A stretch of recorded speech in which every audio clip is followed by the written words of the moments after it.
Hey, how's it going, everyone? You're listening to episode 15 of the Rogue Writers podcast.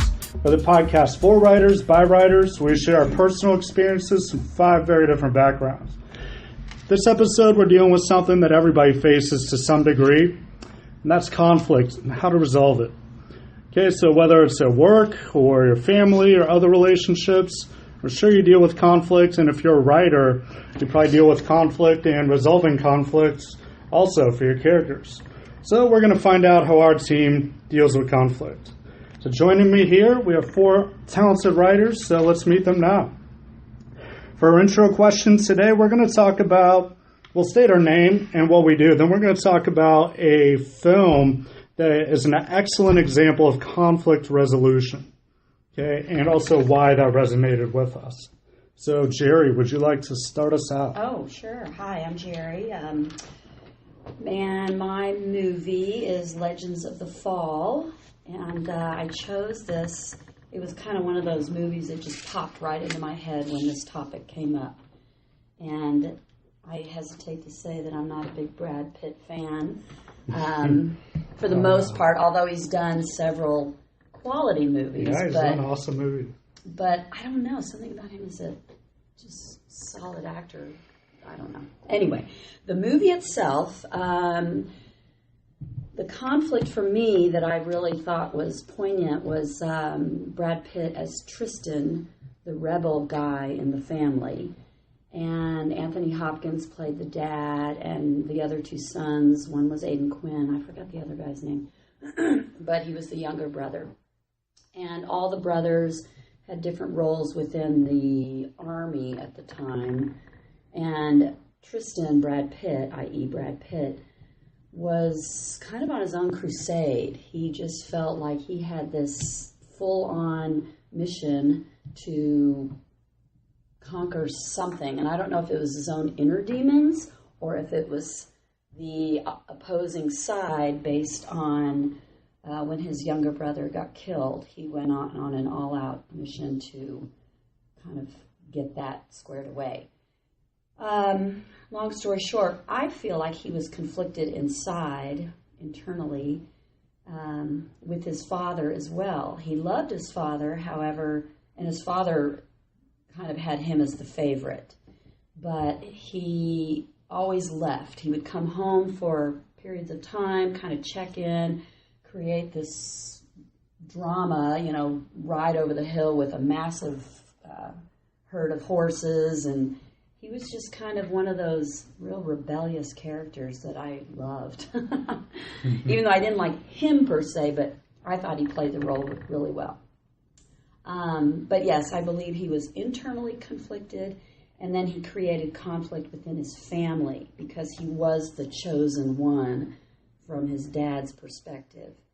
And when his brother ended up marrying his ex-wife, she was conflicted because she still loved Brad Pitt, Tristan, i.e. Tristan. So she ended up killing herself because she couldn't deal with her new role in the family. So there was just so much familial stuff going on. Wow. But in the long run, he was, we talked about that bear scene at the end where he grappled unsuccessfully with the big grizzly. I think it was a grizzly. And it's kind of an interesting scene because they didn't show it straight away. It was almost like an image. Yeah, it was just him battling the bear. Yeah, I mean, it was basically a massive bear, and he could no longer take it. So it was almost like a metaphor for that. Was his conflicts were done, obviously, because he was killed. But it was like the bear being this gigantic presence of power that he could not overcome. And I think, in essence, it might have saved him, inside by being killed by the bear. Oh, really? That's my perspective, Interesting. I don't know. There's like all these conflicts going on with family, with him, and then the bear at the end, and he, That's interesting. It probably is like extra meaning there with the bear scene. You wonder if the screenwriters even thought about that. Like, did they think that there was other conflict? Well, I think they do. I think they think through every little moving piece. True. Very, Screenwriters very are brilliant. Do you think that had other meaning, the bear part? Because when I saw it, I was just like, it's showing how this guy who's just more rebellious, more risky than everyone else, or more ballsy. And then it's like, oh, guess what? He did finally pay for that kind of bravado by tangling with a bear. You're thinking it was karma, maybe? When I first saw the movie, I think it was kind of like, okay, he did have all these badass scenes or badass wins by being a risky, fly by your pants kind of guy. But it showed that, hey, look, eventually this did catch up with him, where he ended up tangling with a grizzly bear. Yeah.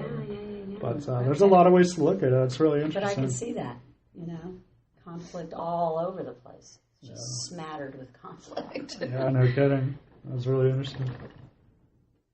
All right. I'm Tessa, and the movie I'm going to talk about is Perks of Being a Wallflower, which, for those of you who don't know, is a movie that was adapted from a book, and it's really kind of dark and twisted. And on the surface, it seems just kind of like this coming-of-age story. The main character is this kid who's a freshman in high school, and he doesn't belong. He doesn't fit in. He doesn't have friends. He doesn't talk to anybody, nothing. He's very much like a loner. And then he gets kind of pulled under the wing of these two older students who are seniors. And they kind of start opening his eyes to just the possibilities of the world around him. They start taking him to parties, to go out to do all these fun things. And suddenly, this little awkward, 14-year-old starts to feel like he kind of belongs. And, he gets to go to, his high school's homecoming and stuff, because suddenly he has these people who want to spend time with him and be around him. And throughout the movie, you see all of these flashbacks to this kid's aunt, who, through all these flashbacks, it just appears that they have a very loving and close relationship. But then at the end of the movie, after the main character kind of goes through a little bit of a mental snap, you find out that his aunt sexually abused him his whole life. Whoa. And so the conflict throughout the entire movie is not just his conflict with, something we all deal with, was how do you fit in as a young, awkward teenager, but then, him kind of dealing with the inner conflict between him and these demons, and all of this shit that he had blocked out for years and years and years, kind of flooding back, and, how does he deal with that? How does he, how does it not make him a little crazy? How does he get back to being normal? I mean, relatively as normal as it can be. But, and so I think for me, again, it comes down to there's all of these external conflicts and as well as all of these internal conflicts that he goes through, and it's, you're watching this movie and there's all these sweet, funny moments, and then you get to the end and you realized how kind of like truly dark and messed up it is. But at the same time, we all kind of have those inner demons. Sometimes they aren't, as bad as a family member abusing you, but we all have them. We all have things we deal with, whether it's, anxiety or depression or, self-confidence issues or, trauma from our past or, whatever it may be. And sometimes those are the hardest conflicts to deal with because they're not physical. You can't see them, so it's so easy for people to kind of dismiss them, and so easy for people to kind of pretend that it's all okay. But dealing with those conflicts yourself is something that's really challenging, and to kind of see that portrayed in a movie that not only, touches on that, but touches on the subject of, a female in the family being the abuser versus a male, which is kind of a rare thing that's never really talked about too much, is really, it's a powerful movie. It's a great movie. It's funny. It's dark. I don't know. I just think it was really well done. So seems like from a writer's standpoint too, because there's so many kinds of conflict, but that'd be a challenge just conveying that inner conflict and how that comes to the surface and how that guy deals with, is he dealing with his internal abuse? How do you convey that to the audience? Yeah, and I mean, the book was brilliantly written, and so when they optioned it into a movie, the same guy who wrote the book ended up getting hired to write the screenplay. Nice. So he already should be. He already kind of had this like very strong vision of, you know, exactly how he wanted the whole thing to go down. And I think that's part of what makes it so powerful is they really did manage to kind of portray this kid dealing with his inner demons without really letting you in on what they were until very close to the end of the movie. You know, because you could obviously tell this kid was struggling with something. You know, a lot of it is done through, you know, kind of like this inner dialogue that he has with himself. Yeah. You know, it's done in a way where it's him telling the story. It's him talking about going through this. Gotcha. And so, you know, there's lots of moments where he's talking about,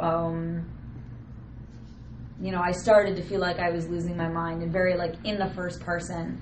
And I think that's how it becomes so powerful, is because you go through everything he goes through looking at it like he's looking at it, because it's not, you know, somebody from outside of his head trying to explain this to you. It's him going through all of the ups and downs of somebody who's dealing with this kind of mental instability. Gotcha.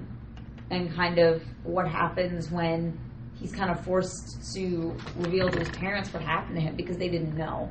And when he's kind of forced to tell them, like, why he's been so kind of out of it, and why he's been so, like, why he's gone through everything he's gone through. And, Nice. yeah, I mean, it's for a Sounds movie pretty that, powerful. yeah, for a movie that came out in the past 5 or 6 years, it was really incredibly done. I remember seeing the trailer and had no idea there's all these dark undertones to it. So yeah, it's pretty cool. I would check it out. I would definitely suggest watching it. Very cool. Richard?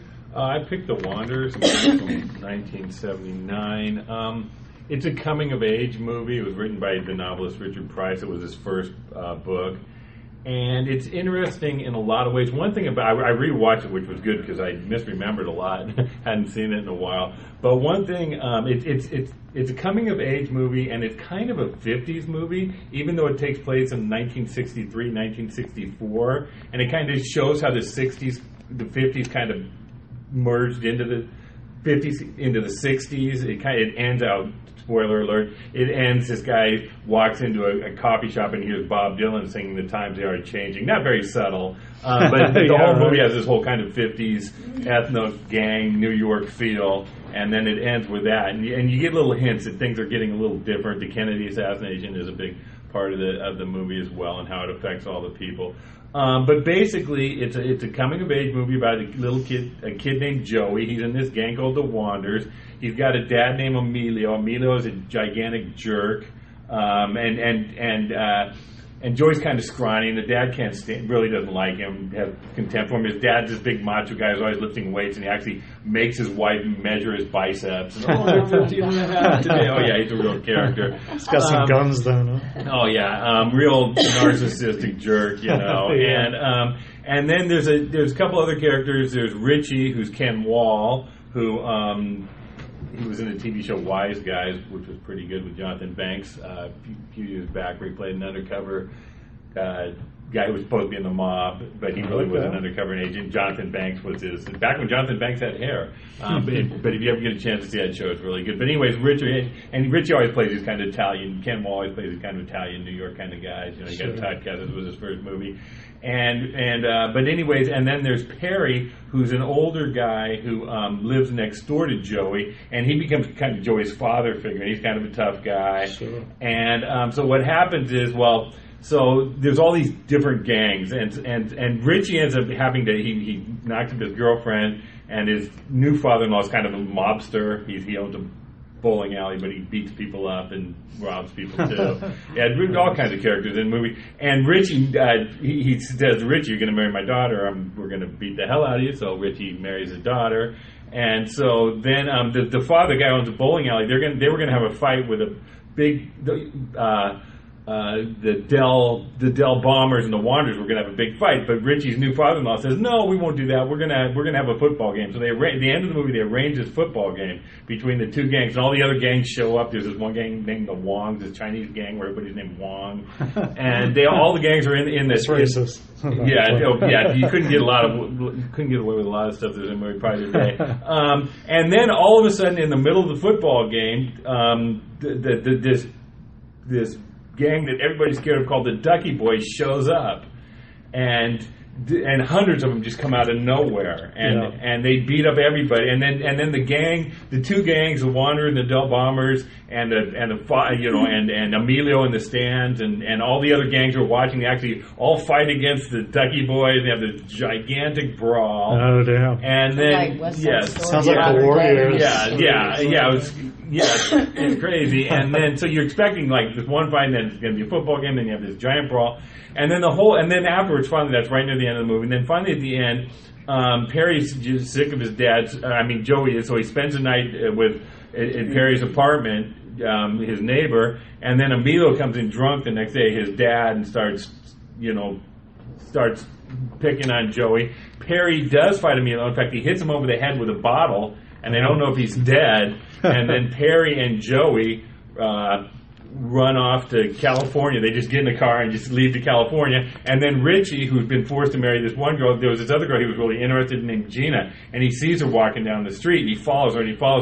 And, even though he's married to this other girl, he just wants to see this girl that he really was in love with, but he had to marry the other one because he got her pregnant. Sure, and that's the way things were those days. And he follows her into the little cafe, and she's listening to Bob Dylan singing Times Are Changing. It's like there's a whole new world that he doesn't know anything about. He's kind of stuck in this whole interesting world. So it's a really fun movie. It was a movie I was reading a little about. Nobody had any expectations for it, but it did really well. It grossed really well. Years later, Paramount even re-released it in a theater release, and it's got kind of a real cult following now today. What was that movie called? The Wanderers. The Wanderers. Did it start as an independent film? It was it was Paramount. It was a studio film, but they had no expectations at all. Interesting. And I was thinking the Warriors when you were describing that with the gangs. The Warriors was a much darker movie. Yeah, it was dark. Come out and play, that kind of shit. All right, awesome. Gang conflict. Yeah, Gangs in New York would probably be my favorite film. Gangs, violence, and stuff. All right, well, I'm Spencer, and the movie I picked was Ender's Game, except I'm recommending you never watch the movie. Only read the book. There's also a really good audiobook for it. It's also fantastic, so if you don't like reading audiobook on Audibles, I recommend that. And the scene I want to talk about, well, leading up to it is, in their story of the universe is that there's basically this alien race that came to Earth and almost wiped everyone out. And so humanity is trying to work together to get ready in case they have to fight them again. So it's basically training these child soldiers, and so they can become the hope for humanity. And the story follows a young boy named Ender. Ender is a prodigy. He's extremely smart, and it gets him into a lot of trouble all the time because he doesn't mean to, but he ends up making enemies with people because he's smarter than them. So at one point, everyone basically just starts just hitting him, and he at one point just grabs another boy's arm and throws him, and he breaks his arm. Which it solved it for in that situation. Everyone respected him, but they hated him at that point then. And that boy, he broke his arm, was Bernard, and Bernard formed a gang up, and they were just harassing him all the time. And Ender figured out that, I can't just solve this with violence alone. I can't just do this with force because I need to build a relationship with these people. I need them for support. So during a training exercise, he found Bernard's friend, which he didn't have a conflict with. His name was Eli, and he was talking to him, and Ender, since he was so smart, figured something else out before everyone else. So he was talking to Eli, and he brought in the boy that the arm was broken from, and brought him together and worked with him and to do a tactical thing against the rest of the class to build a relationship with them. So I think that's a great example because it shows that sometimes you do need to use force to solve your situation. I mean, obviously, in daily life, generally don't have to do that. But sometimes you have to be aggressive and take care of things directly, but sometimes you have to kind of flank the person you're trying to change their mind and work with them and not against them. So I thought that was a good example of it. The book is all the book is about conflict, but that's just one good example for it. I like that a lot. It's like he befriended his enemies, basically. Exactly, to reach a better state for both of them. That's really cool. I like that. All right, I'm Nick. I'm a copywriter and freelance writer and SEO here. And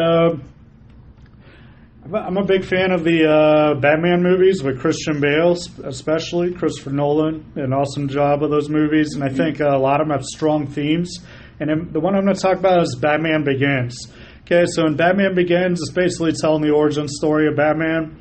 And when Bruce Wayne, he goes and he trains with Ra's al Ghul, who teaches him ninjutsu and all this. And Ra's al Ghul's thinking he's going to be an assassin. But in the end, Bruce Wayne realizes, hey, I don't like killing people, though.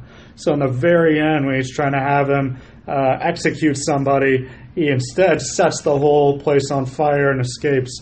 So, obviously, that pisses off Ra's al Ghul, so he comes back, destroys his mansion, and he wants to destroy Gotham City. So, anyway, long story short, there's a lot of conflict, a lot of fights. Very last scene, there's a train that's just about to, go off the rails and crash into the ground, and it's going to be disastrous for everyone involved. And finally, Batman's on top of Ra's al Ghul, finally gained the edge. And so they're in the speeding train that's about to crash. And what he says to him has a lot of meaning, I feel like. It really resonated with me. Because Ra's al Ghul's on the bottom. He's like, all right, good. You know what's in you. Go ahead and kill me now. Be the assassin I know you are and all this stuff. And then Batman's like, it's on top of him where he easily could kill him. But he's like, I'm not going to kill you, but I don't have to save you. So he just opens his wings, flies out, saves himself. Or Ra's al Ghul dies in the fiery crash. And I really like that phrase, and I think it resonated with me and applies to a lot of things, and really to my perspective on resolving conflict, because it's like, I'm not going to kill you, but I don't have to save you. And that has a meaning that, like, I'm not going to harbor negative energy. I'm not going to try to get revenge on you because you said something smart to me, or because, you were negative in whatever way, or, maybe I'm just not your cup of tea, whatever the case is, any one of a million things. I'm not going to harbor negative energy, but it's just I'm not going to focus on, my positive efforts in that direction either. And to me, that's just a lesson that it's better to stay positive when you can and not let even your conflicts or your negative experiences, don't take those with you. Just stay positive.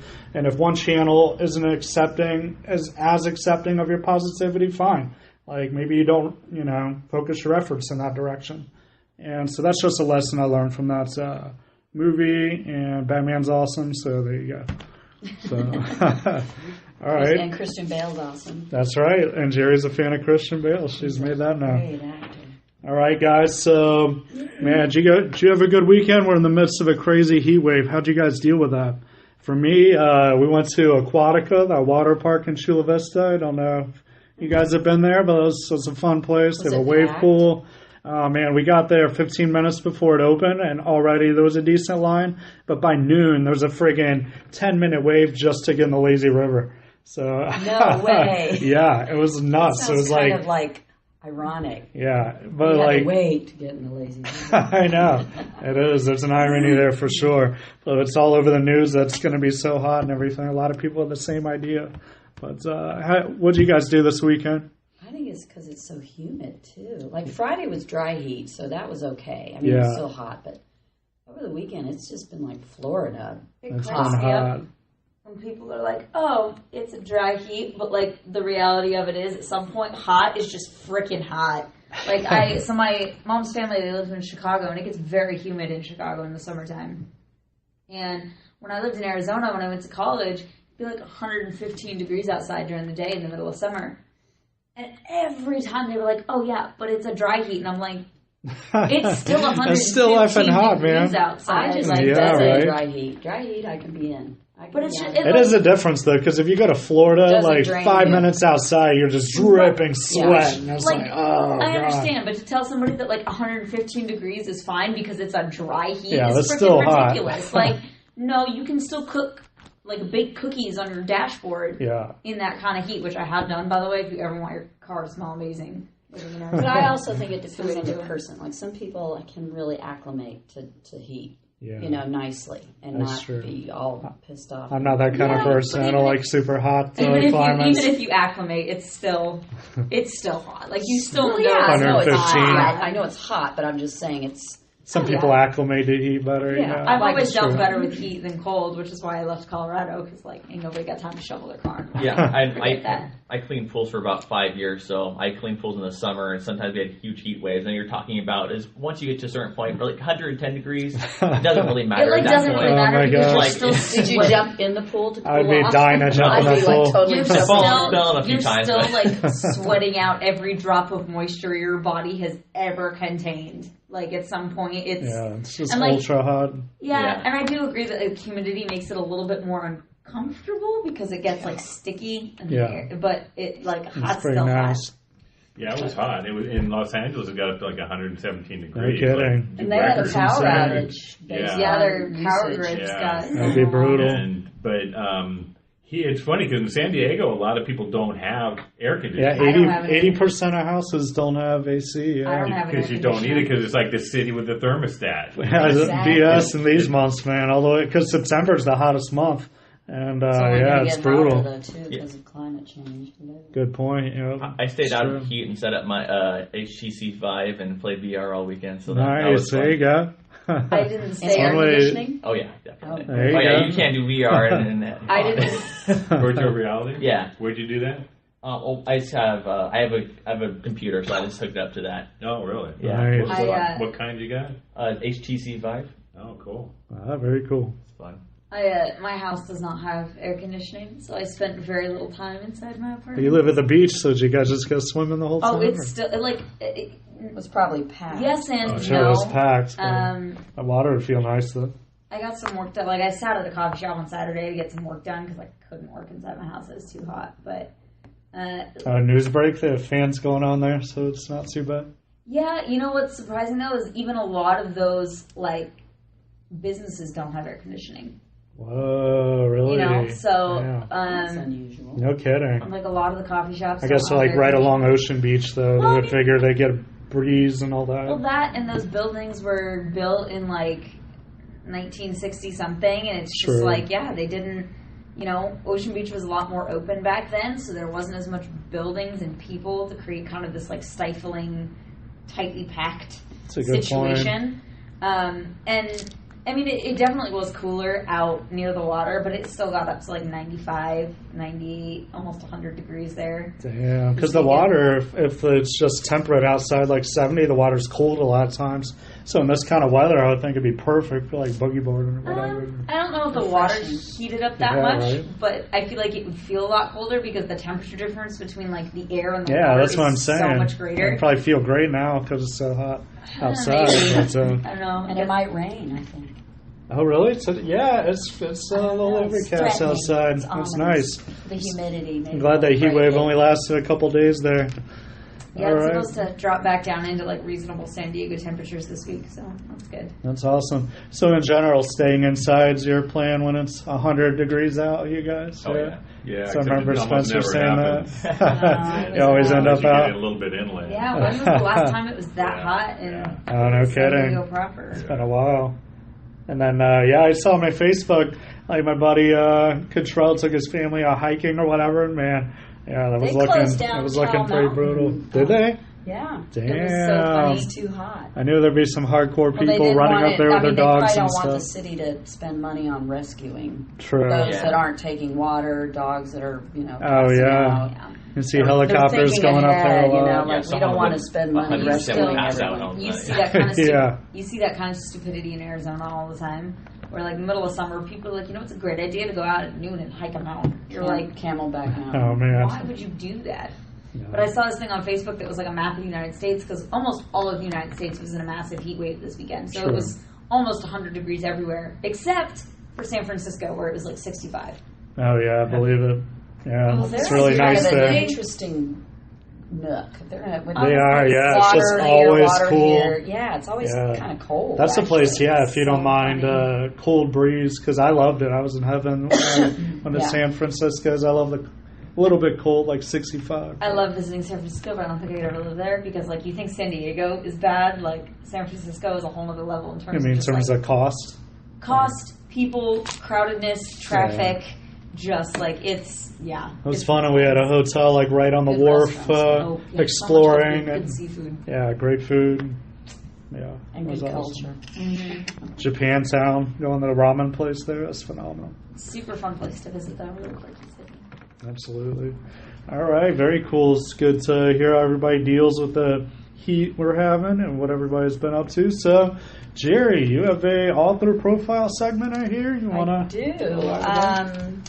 I chose a newer author named Anne Lamott. I'm sure everyone might be familiar with her. And I actually have read 3 of her books. My favorite was Bird by Bird. Okay. And it's kind of interesting because when I read that book, it was when I was in a real writing block. So her philosophy at that point, or in the book, is to take each chunk of writing bird by bird, not try to look at the whole scope and just sink in. It's sort of like just step by step. But she sort of gave the metaphor of bird by bird.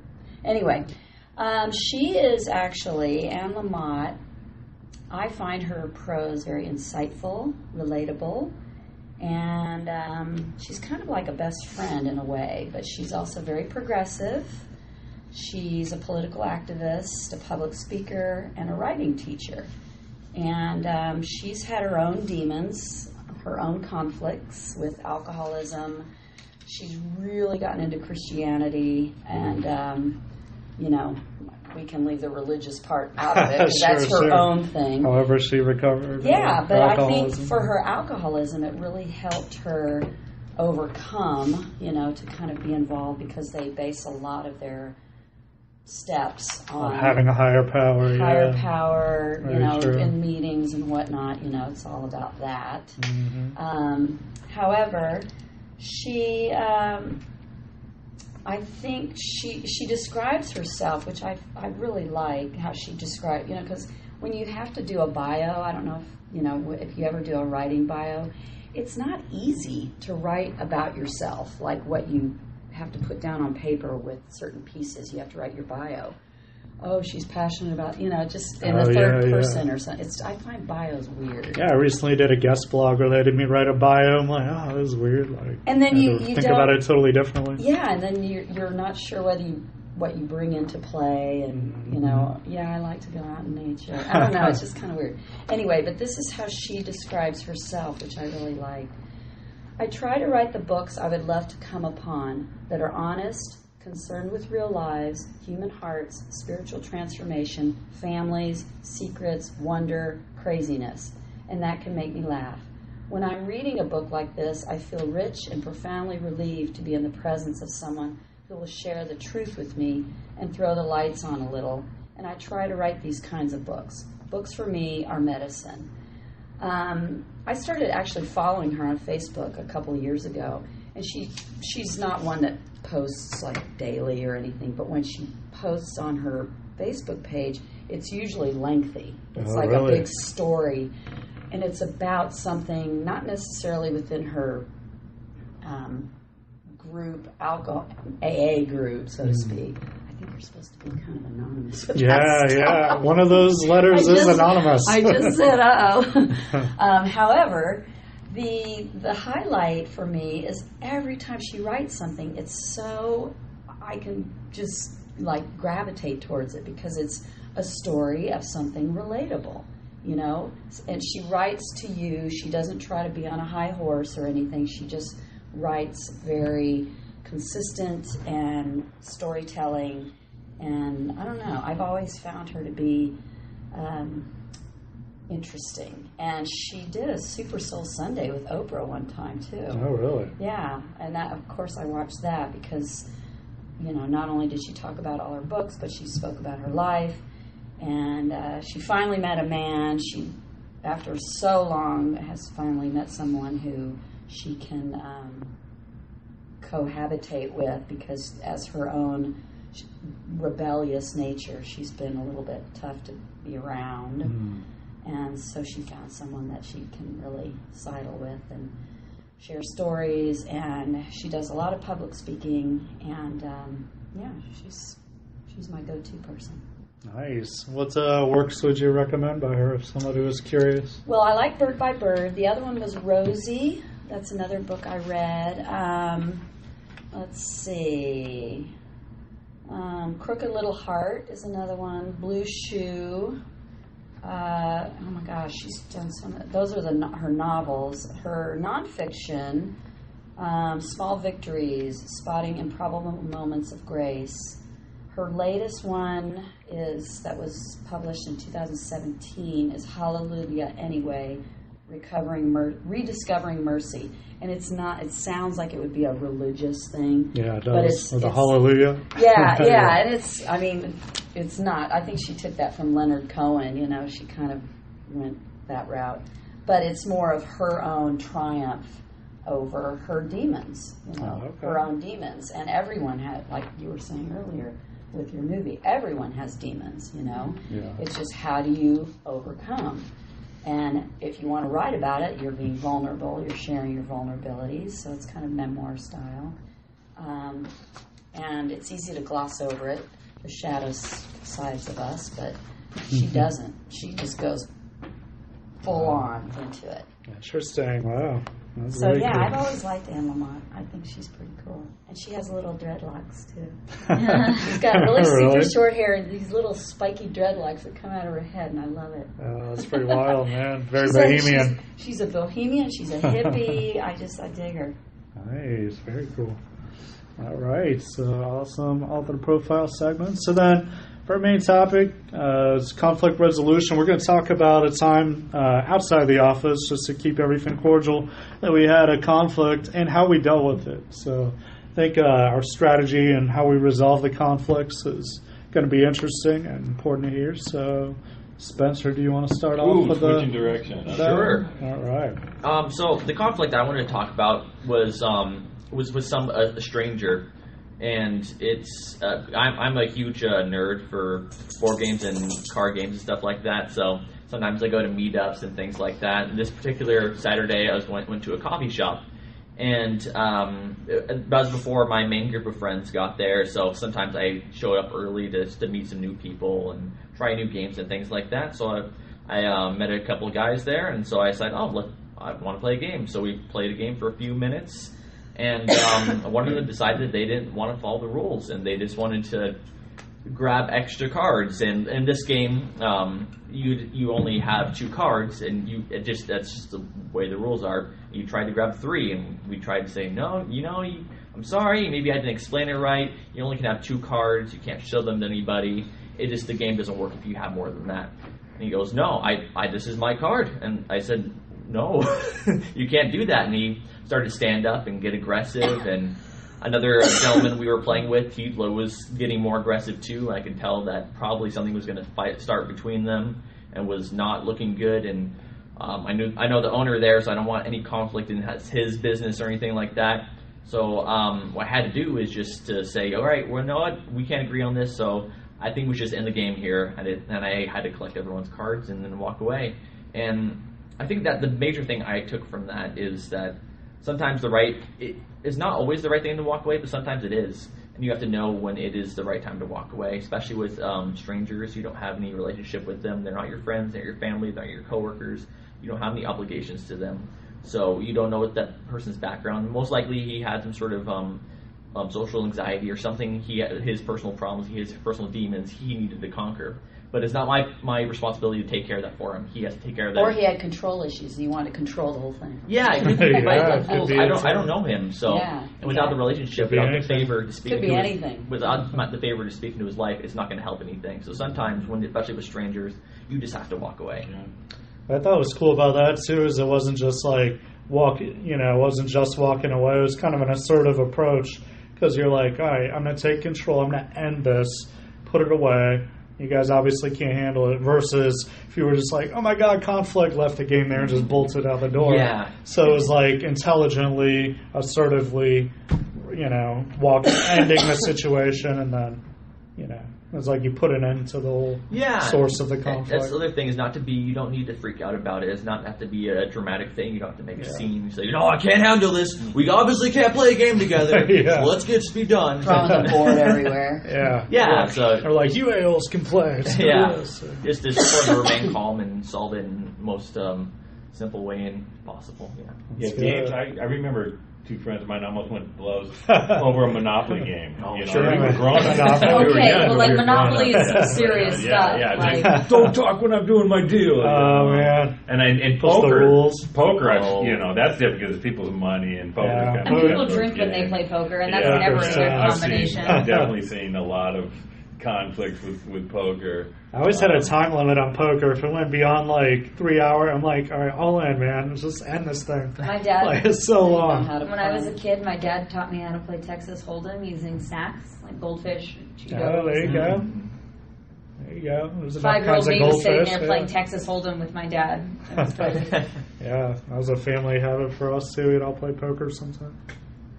My mom thought it was ridiculous that my dad was teaching me to gamble so young. But, without money, it's just a card game. It's just, we used to play cribbage a lot, too, when I was a kid.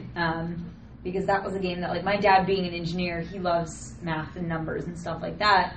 And so, his dad taught him how to play cribbage. Then he taught me and my sister. And it was, it's just something that, when we would go, up to the cabin and stuff on the weekends or, things like that, back then before you had, basically a computer in your pocket. That's just what we did. It's good to know. We watched old movies, we played cribbage. I think poker's good to know because there was times where I'd see school or the age of school, and there'd be a bunch of dudes playing. I'd be like, I know how to do this shit. Let's go. Mm-hmm. It's just good to know how to play. It's funny how simple some poker games are. Yeah, like stud, where you don't even switch the cards, 5 card stud. But Rich. So we're reversing direction again. Okay, tempting fate. Okay. As far as conflict resolution, the 2 strategies I think I've learned over time that really help the best are don't get into power struggles and just learn how to let things go. Years ago, I was listening to sports radio, and they were interviewing a famous, really super, I can't remember which one it was, one of the most successful sports agents. And he'd just written a book on negotiating.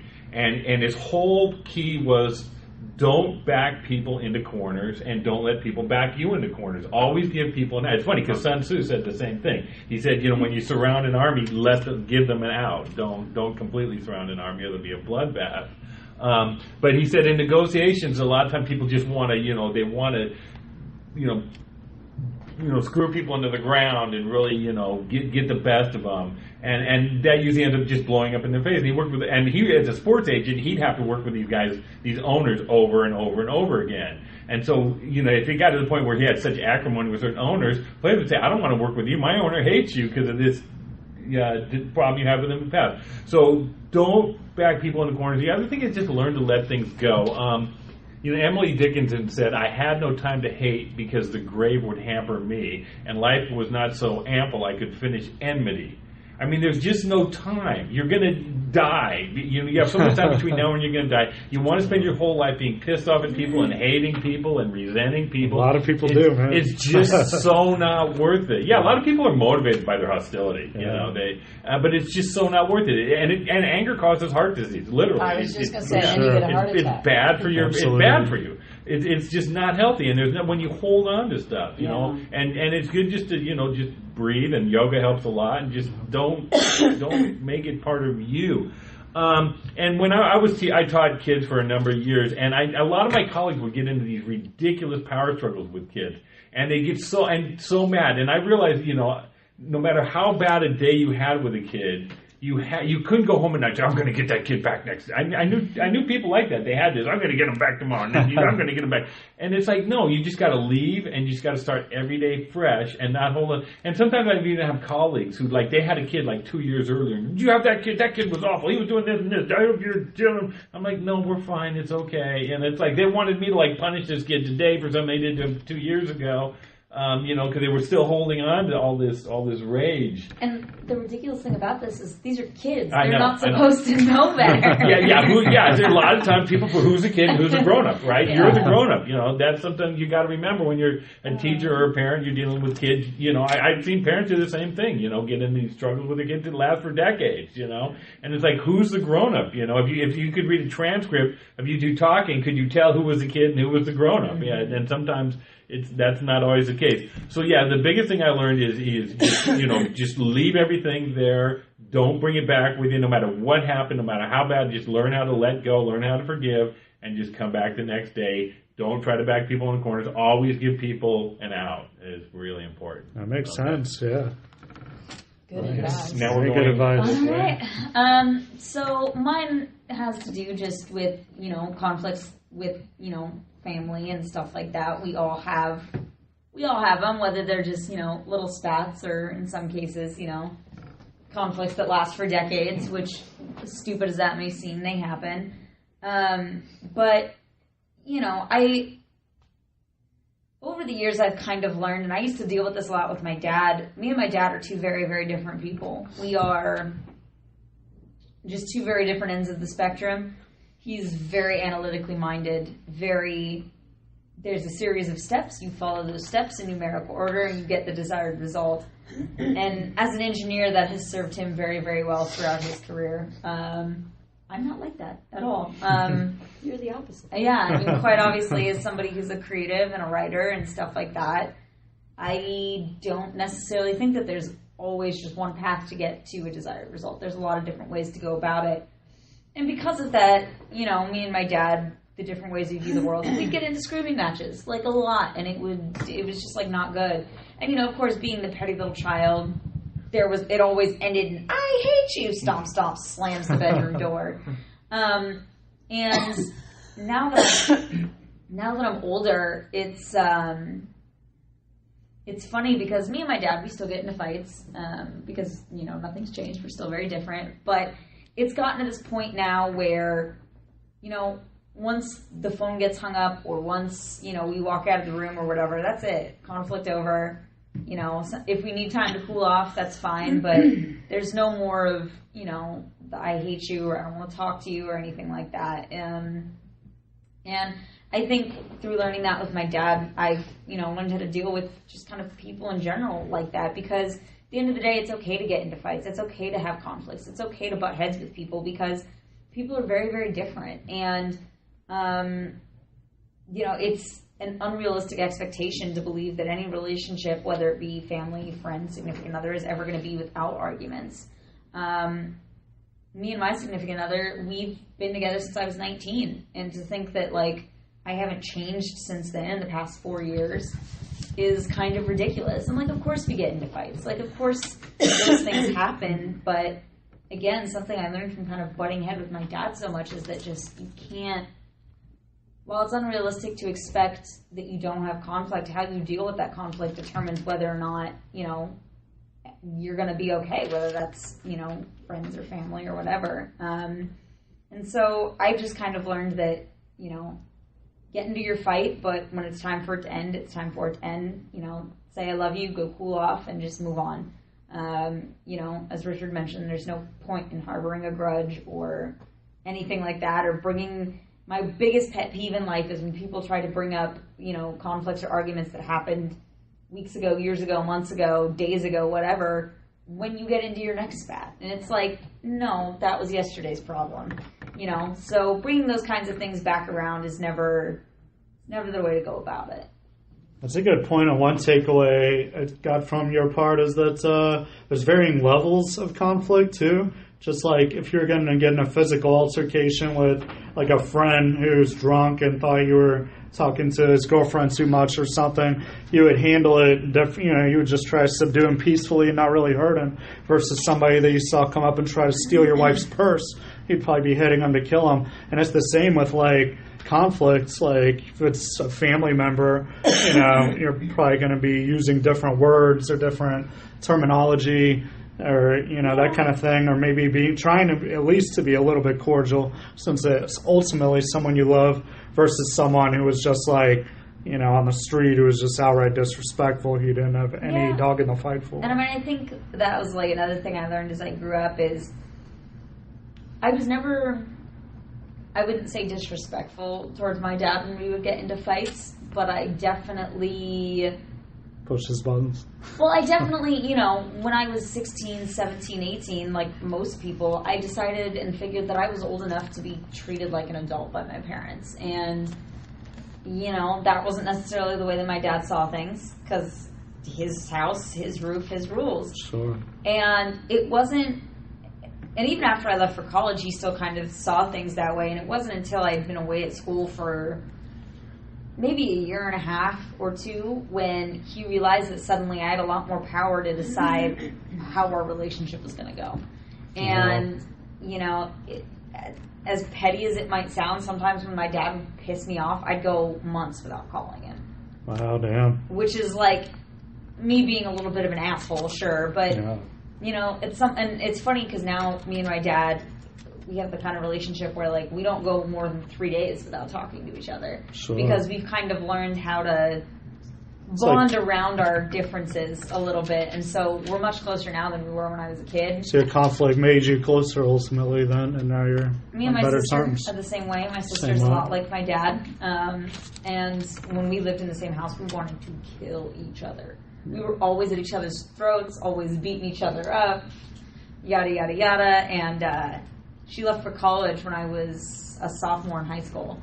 And not long after she moved out, like, some kind of switch flipped, and it was lunch dates and going to the movies and texting each other for advice and things like that. So would you say ultimately those are positive conflicts? They led you closer overall to your dad? Yeah, I think, if you handle conflicts the right way, a lot of positivity can come out of them. And I still think that today, whether it be in my relationship or whether it be with my family or my friends. Yeah. Because again,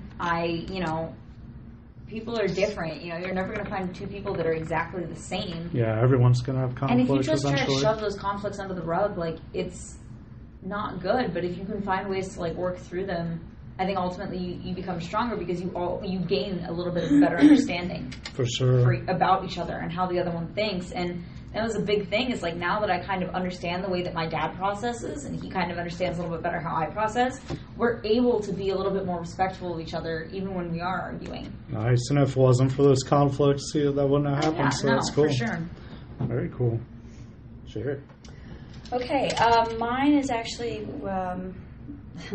involves a book, and it's with a colleague who became a very good friend of mine. And she is a writer at a prominent university in Massachusetts. And we were talking about a book that I had. She didn't know I had it. And I said, I happen to have, like, a copy that is signed. She said, she didn't quite say, would you send me that book so I can read it? It was more of all this language around it. And so, I don't know, we were kind of like miscommunicating and the whole thing. And in my head, I thought, wow, you work at a university with an extensive library of volumes of every book under the sun.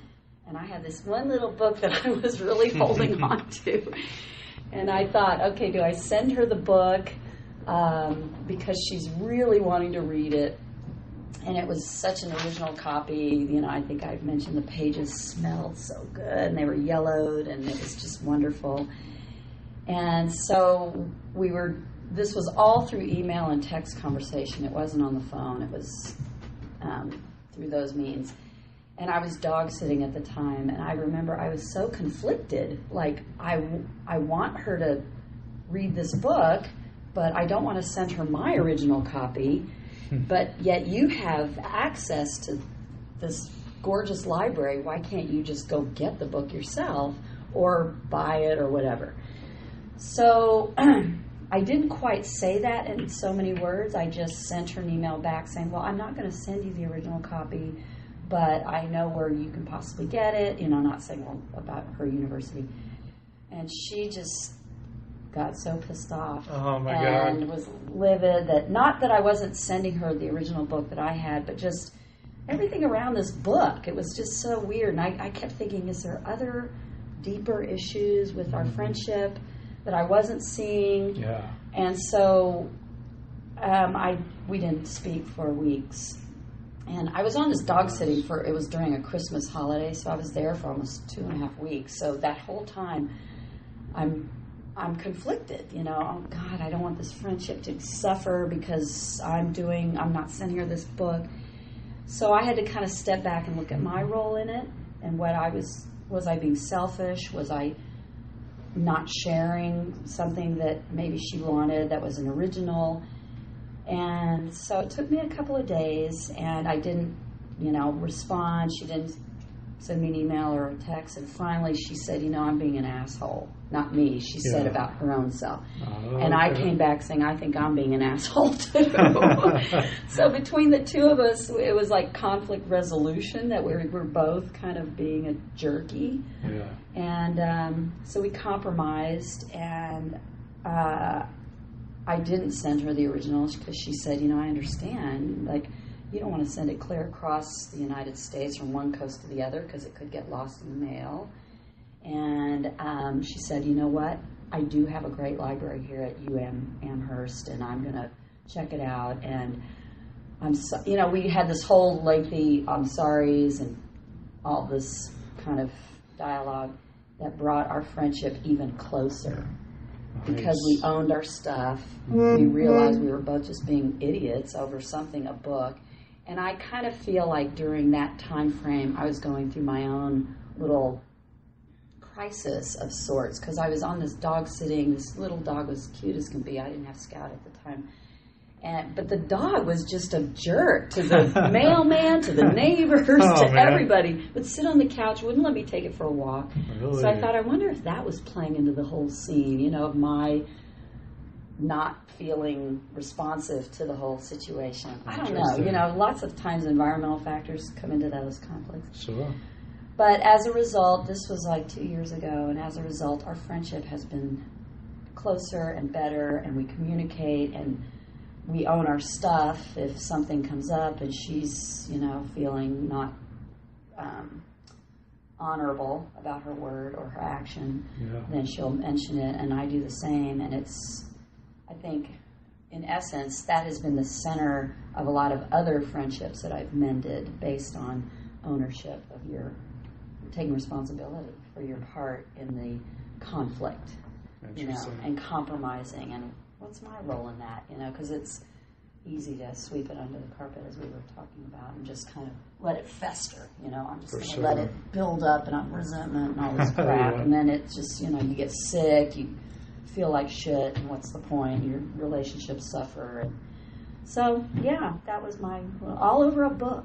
Oh, man. A really cool little book. One thing that occurred to me while you were saying that is that, it seems like the one element that made you guys ultimately come back together, much like in the situation what Tessa was saying, is that ultimately you guys valued each other. Yeah. If it's just a stranger, your motivation, Spencer, in that scenario is probably oh, I see where this is going, I don't want any part of it. And then it's in your situation, it was probably invested in I could see your friend being oh my God, what are we fighting over? It's such a dumb issue. Yeah. And then being, and I didn't ultimately have any wanting to get over either, it. so I had all brothers, and I was the youngest, so it was sort of interesting to have kind of a sister, conflict. So I learned a lot, with just my girlfriends now, how to be a little bit more honorable in those, So I was, to this day, I'm thankful for her in that kind of interaction. It really helped. It helped me, and I think it helped her. We kind of ascended in a different way. Wow, very cool. We'll see. Awesome. All right, well, I'm Nick. I'm in my 30s, and so I've had a lot of conflicts. I've had conflicts in the Navy and relationships, and with authority figures, wide variety of conflicts. So I'm going to talk just briefly about the evolution about how I deal with conflict. I grew up in a house. My mom and dad got divorced when I was 12, so I saw my family being torn apart. We moved afterwards. It was a stressful time for everyone involved. And so probably birthed from that, my solution was to avoid conflict. And so this followed me through even when I joined the Navy and everything. If I knew somebody was difficult, or if I knew somebody was going to produce a lot of conflict or had that reputation, I mean, my move would be I'd see him come in at a minimal conversation, I'd dip out and just try to associate with positive people. So, you know, it's all well and good until you start getting relationships. I've been in at least 4 relationships that lasted over a year of my life. And when you're in relationships, I really think, and Bruce Lee has a quote about this too, that the one way to truly know yourself is through other people. And really, honestly, is being in relationships that changed me and just refined a lot of my negative parts, of which I still have many, don't get me wrong. But it's being in that situation because, you know, if you're there and, you know, maybe you're at the movie, you're in the car, whatever, and somebody says something that either rubs you the wrong way or challenges you or challenges your ego, whatever it is, you can't just be like, all right, well, I'll see you in a week. I'm done with this. Like, no, you got to deal with it right then and there. You have to confront your own demons. You have to confront your own ego. And that really is a catalyst for doing that. So now my perspective on conflict is that no, it's not all bad. It really isn't, even though it might seem that way to a lot of people. Much like pretty much everybody here was saying, conflict can lead to a better place. And I would go so far as to say that conflict is necessary for growth in real life. And in both fiction and real life, conflict makes life interesting. It does. If you just, every thought you ever had just went without challenge, every idea you ever had, thing you tried to do went without challenge, life would get boring. It would. But it's having these conflicts, resolving them, feeling the relief or the advancement that comes from that, the growth, and then becoming a better person afterwards. That's like, okay, well, next time somebody says something like this to me, I know how to deal with it. I'm not going to, you know, it's not going to bother me that much, whatever the case. So conflict really, ultimately, that I've learned over a lot of years, it's a tool for growth. That's what it is. It looks scary on the outside. It can take a lot of different forms, but ultimately, I do think it's a valuable tool for growth. So that's my perspective on conflict now. That there are times where maybe it's best to avoid it, you know, like Spencer did in his scenario. But if it's people that really mean something to you, then I think, and even if it's not, maybe it's a professional thing where you're 50% ready to tell this person to, hey, lose my number, I never want to talk to you again. But then the other 50% is like, all right, maybe there's still something we can work with here. It's a tool for growth. So, all right. So Tessa, I believe, has some discussion questions about resolving conflicts. Yeah, so obviously the day and times that we live in now are changing quickly, and in a lot of ways the world is a lot more divided now than it used to be. So how do you guys think conflict has changed, even in just the past 10 years, even in the last 2 years? How have things really taken a different turn? I think social media has played an undeniable role in just enhancing or bringing it more to the forefront all types of conflict. I agree. Because back in the day, you could at least be like, oh, nobody in this room feels this way, so I guess that's how everyone feels. But now you go on social media, and even after a freaking gun massacre, it turns immediately to politics. You know, It can be so toxic, too. It's so freaking just toxic. Throw their comments like on a whim, yeah, without thinking of the damage. You know, maybe their employer sees that, or, you know, I mean, there's just so much shit on social media. And they're just so primed to throw that out there like, oh, it's mental illness, not guns. And it's like, we weren't even talking about that, man. How about just, like, isn't the appropriate reaction sympathy or some other thing than politics? Yeah. I think, too, that in today's day and age, people forget that any conflict they have, any argument that they get into can end up in front of hundreds of thousands of people. You know, you see all these videos circulating all the time about people getting into arguments or being aggressive with each other, and, you know, when that happens, they aren't anticipating that someone's standing there with an iPhone taping them, and that it's going to end up on the internet, and that it's going to go viral, and that it's going to do a lot of damage to their lives. And it's like, I don't necessarily feel bad for them, because a lot of times it comes to light that what they're doing is maybe not the most respectable thing, and that you know their companies and whatever have the right to say, hey, this doesn't align with who we want to be and what we want to portray. See ya. But at the same time, you know, maybe people don't always necessarily have the right to be videotaping these people and putting it up on the internet. But unfortunately, in today's social media day and age, that's not for every individual to decide. Well, I think people throw. I'm sorry. No, go ahead. I was just going to say it's easy to throw somebody under the bus when you're sitting behind a screen versus facing them. Yeah, and then very you true. go, you know, you're Yeah. just too afraid. Like, come on, man, get behind the screen and talk to me. You ever Right. notice If how you got people? something wrong with me, talk to me. You ever notice how That's a people good get point. a million times more aggressive when they're chatting with you via computer or emailing you, or Yeah, it's just they're on the phone because sad that we've gotten to that stage. there's you know, they don't have to face you in person, and it also brings to light, you know, how much harder is it to really understand how bad or how minimal the conflict is when you can't understand someone's tone via email or chat. Yeah, that's Messages. true. So how has technology changed the way we deal with conflict? Emojis and hashtags. That's God where- bless That's emojis. right. That's I me use them got a lot joy. now. I always do all these hands, I use them a smiling lot. faces, Oh, and yeah. hearts. It Emojis instantly help shows so if you're in a much. joking mood or that kind of thing. The Just subliminals throw in a and couple the hashtags. emojis. Yeah. Exactly. But then you second guess True. yourself because they take this emoji the wrong way. Like, Yeah. It's like overthinking. You're overthinking Right. it all the time. I meant this I wasn't- eggplant that we're going to a vegan restaurant. It's Oh, no. perfectly innocent. Oh, Lord. But do you think times have changed the way that we argue with people? Well, yeah, and these shaming rituals are getting just so out of hand. You know, somebody does something really bad. I mean, that woman, you know, the woman in the park in Oakland who said these black people should be barbecuing. She called the cops. And she called the Yeah, cops. I there's mean, been a whole obviously string this of woman's those, a real man. jerk. She's probably a racist. This other woman who told a little kid you can't Sell lemonade. water, Your you know, water Yeah. bottle. and Water bottle. And the guy in North Carolina who wanted a black woman's ID. Yeah, to She get in was the getting pool. tears. Yeah. I was like, There's one every day. Yeah. There's a new one. Well, but now. I mean, we have 350 million people in this country. A lot of them are jerks. A lot of them have racism. You know, and they do mean things to each other.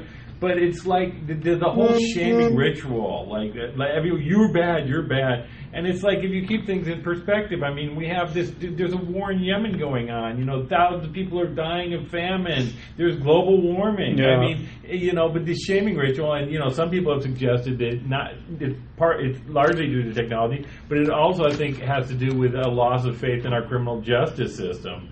And so what more traditional cultures do, shame and guilt are a huge part of the way you keep people in line. Is through these same kind of rituals. Sure. But now we have these rituals just writ large across the country. You know what it is, though? Those things go viral. Racism goes viral. Hot topics, it's like sex or violence. You know, if there's murder, that's going to be the top story in the news. If there's racism, it's going to be a high story in the And I news because that's what gets readers or whatever. I think so too. Going back to Richard's point, a loss of faith in our justice system. People do this because they don't have faith that the people who are supposed to be helping control these things are going to do so successfully. Now, whether that is, you know, true or not, the perception is there, and that's all it takes. It doesn't, you know, and it's sad because, you know, we hear all the time about cops or judges or whatever making mistakes and not doing what they should. But in reality, there are still thousands of them out there that are fighting the good fight and doing the good work. And more times than not, we are not seeing the videos of, you know, the cop who does the right thing or the judge who makes the right call or anything like that. All you hear about is the judge who gave a college rapist only 6 months in jail because he was worried it was going to damage the kid's career. Brock Turner. Yeah, and you know, it's, you know, and after that happened, after Brock Turner got released, his entire neighborhood, the entire city of Stanford, California, was up in arms about it. And, you know, essentially the kid's life is destroyed now because there's not going to be many universities that are going to let him in and stuff like that. But he wasn't getting like a 12-year sentence like a black guy would get in that same situation. But here's the thing, is that is also just a perception. Because nobody's 100% sure if that same judge, if he had been a black kid in that exact same situation, what would that judge have done? Well, he got disbarred, by the way, that judge. Right, already. but I'm just saying, is so let's say it's a black student athlete at a prestigious university, young kid, still has his whole life in front of him, which was essentially this judge's excuse for being so lenient. Yeah. Who's to say that judge still wouldn't have done the same thing? Well, we don't know, because we don't know if his intentions were racially driven or not. Yeah, or we don't know for a fact, for sure. Exactly, because we have no meter to gauge that on. And I True. definitely do agree with him being disbarred, because I think it was a bit ridiculous. But regardless of that, it's all about the perception. It's about the way that we perceive what these people have done or going to do, not about what they have actually done in a lot of cases.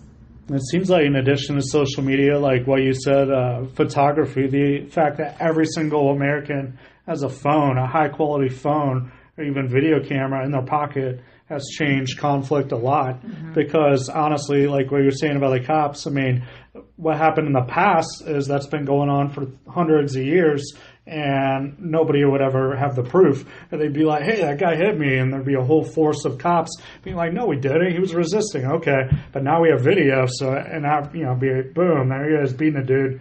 And so videos definitely changed our perception, I think, and in a wide variety of ways of how we view conflict. But again, don't get me wrong. There are a lot of cops in this country that I do believe are abusing their power just an eensy bit and doing some not so good things. There's video of them also. So but you can't again, deny a lot of those videos are always one-sided. So while it's easy for us to sit there and judge the shitty cop who's beating a dude, while sometimes that shows the whole story, and while sometimes that cop is just a shitty human being, yeah.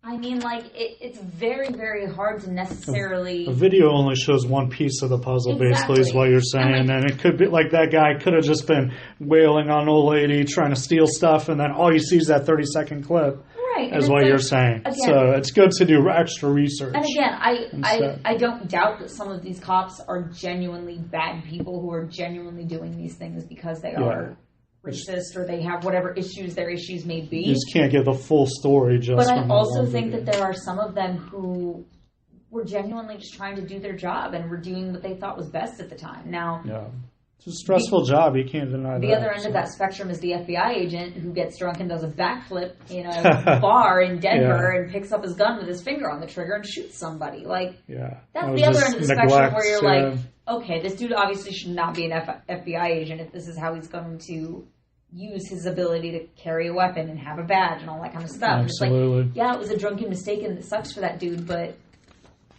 maybe you should leave your weapon in your car next time. Yeah, that was neglect for sure. All right, cool. So we're out of time for quotes. Richard is ready with that. Okay, so we'll go same direction? Sure. Okay, and this is I Knew a Woman by Theodore Redke. I knew a woman, lovely in her bones. When small birds sighed, she would sigh back at them. When she moved more ways than one. The shapes a bright container can contain. Of her choice virtues only God should speak, or English poets who grew up on Greek. I'd have them sing in chorus, cheek to cheek. How well her wishes went. She stroked my chin. She taught me turn and counter-turn and stand. She taught me touch that undulant white skin. I nibbled meekly from her proffered hand. She was the sickle, poor I the rake, coming behind her for her pretty sake. But oh, what prodigious mowing we did make. Love likes a gander and adores a goose. Her full lips pursed the errant note to seize. She played it quick, she played it fast and loose. My eyes, they dazzled at her flowing knees. Her several parts could keep a pure repose, or a one-hit quiver on a mobile nose. She moved in circles, and those circles moved. Let seed be grass, and grass turned into hay. I'm martyr to emotion, not my own. What's freedom for? To know eternity. I swear she cast a shadow white as stone. But who would count eternity in days? These old bones live to learn her wanton ways. I measure time by how a body sways. Wow, damn. Who wrote that? Theodore Redke. Wow. All right, so mine's actually from the book/movie I talked about. And it goes, so this is my life, and I want you to know that I'm both happy and sad, and I'm still trying to figure out how that could be. All right. Mine is from Carl Jung, and it's actually kind of indicative of the conflict thing. Everything that irritates us about others can lead us to an understanding of ourselves. Oh, nice. I think you had touched on that too. I noticed you mentioned the shadow part of ourselves, and that's a distinctly Jungian theory too. It's very Jungian. All right, so I have one from Meditations. There's a lot of good quotes on conflict in here. So this one is, "It is man's peculiar distinction to love even those who err and go astray. Such a love is born as soon as you realize that they're your brothers, that they are stumbling in ignorance and not willfully, that in a short while both of you will be no more, and above all, that you yourself have taken no hurt, for your master reason has not made a jot worse than it was before." So that's that. Nice. I know Richard actually had mentioned Sun Tzu earlier. Actually, I picked the Art of War as well for a quote, and it goes, "If you know the enemy and know yourself, you need not fear the results of 100 battles. If you know yourself but not the enemy, for every victory gained, you will also suffer a defeat. If you know neither the enemy nor yourself, you will succumb in every battle." Wow, Who's nice. that by? Sun Tzu from the Art of War. Oh, cool. That's Or they awesome. call him on The Sopranos, Son Tzu. There is a T in there. But yeah, I think that's important to remember is you have to look inside yourself before Yeah. you do anything else. If you do that, that'll do a lot. But you also have to do research outside yourself and think from the other person's perspective. Yeah, know your enemies. Yeah. That's badass. And also, it's just not just know your enemy, like know the person you have conflict with. That's a takeaway from, I think, that. Because you have battling people. Yeah, true. All right, thank you guys so much for listening. Check back every week at nowmediagroup.tv/rogue-writers for new episodes. Check out more from Richard at laughterhopesockandtheeye.com, more from Gerry at 8pauswellness.squarespace.com, and more from me at livingliketeeth.com. You can also check out some great live interviews on the Boo Foods Facebook page. Thank you so much to Dirty Rose Productions for our intro and outro music, and have a great week, guys.